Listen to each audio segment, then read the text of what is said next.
I've been sharing a studio with Siobhan for almost 4 years now. Siobhan's a hand builder, and a lot of the shapes that Siobhan works with are semi-spherical. I thought for our exhibition Confluences at Farfield Mill, it would be nice for me to move some of my shapes nearer to the shapes that Siobhan was using. And that's the whole idea of a confluence. It's two different bodies of water coming together. Well, in our case, two very, very different making styles, two different aesthetic sensibilities. And whilst keeping some pieces entirely separate, it would be nice to have pieces that just moved closer to each other. And I found that process really enriching, and I'm likely to continue working with those kind of shapes. It's wonderful to be inspired. I think for people that know our work previously, and if you visit the exhibition Confluences at Farfield Mill, you'll see some really clear evolutions in my work. I'm trying to embrace more simplicity and to try and capture some of the peace that Martin captures so effortlessly. Martin's trying to capture a bit more of the vibrancy and the sort of explicit energy of kind of some of my approaches. You'll see that there are pieces that have obviously been created by the two of us working together. I witnessed my first Japanese tea ceremony at the age of 14 at a karate competition, and was hugely affected by the fact that a small ceramic object, in this case a bowl, a tea bowl, could take on such importance in a ritual and for the people who were observing and participating in that. Also, as a choir boy in a Church of England village choir, a similar level of respect for people taking communion and using communion cups and a pattern. And thinking that ceramic vessels were something that they're more than just cups and bowls. They can take on whole levels of importance.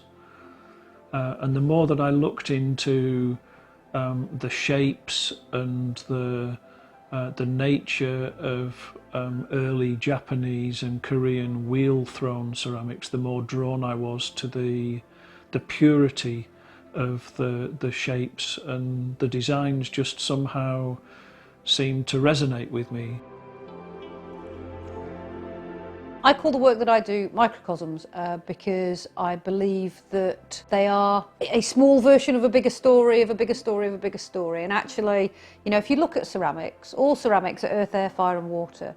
So actually, all ceramics are effectively a microcosm of our world or our universe, because it's completely elemental, completely fundamental.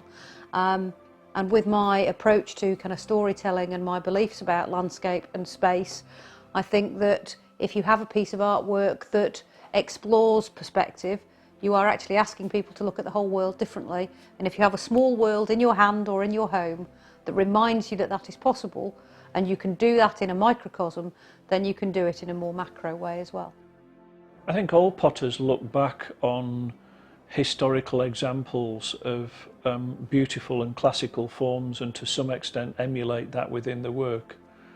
And I try to do that in a way of looking at some shapes and some senses of proportion that I, generally speaking, find anthropomorphic, with the possible example of moon vases.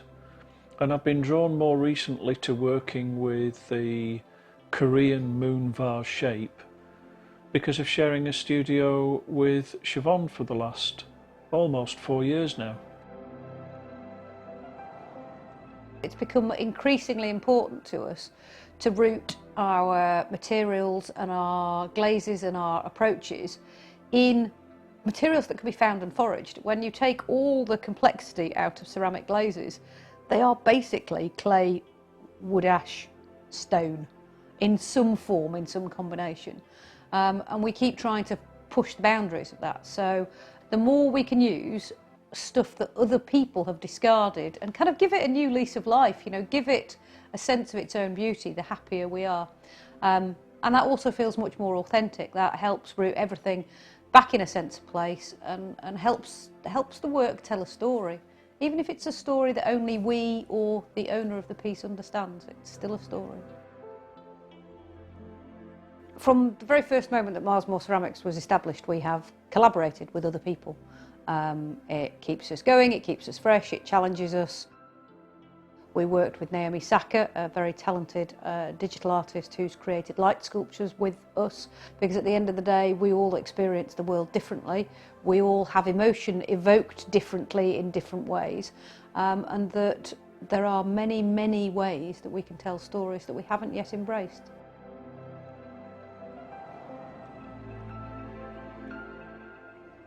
Confluences at Farfield Mill, our first joint exhibition, is open Thursdays, Fridays and Saturdays and Sundays between 10:30 and 4 o'clock between now and the 1st of November. The 1st of November will be your last chance to see it. We will be releasing a virtual tour, so for those people who feel unable to travel or unsafe to travel, you will get an insight into the exhibition. And of course, as always, we welcome visitors to our studio, but by appointment only, so get in touch with us to organise your trip to Bray. Collaborating with Martin is one of the scariest things I've ever done. To be given something that he's created so beautifully over so many days and so many decades of thinking, and add some of my chaos to it, was truly petrifying. But it's absolutely true that without chaos there is no art, without chaos there is no life. Or creativity.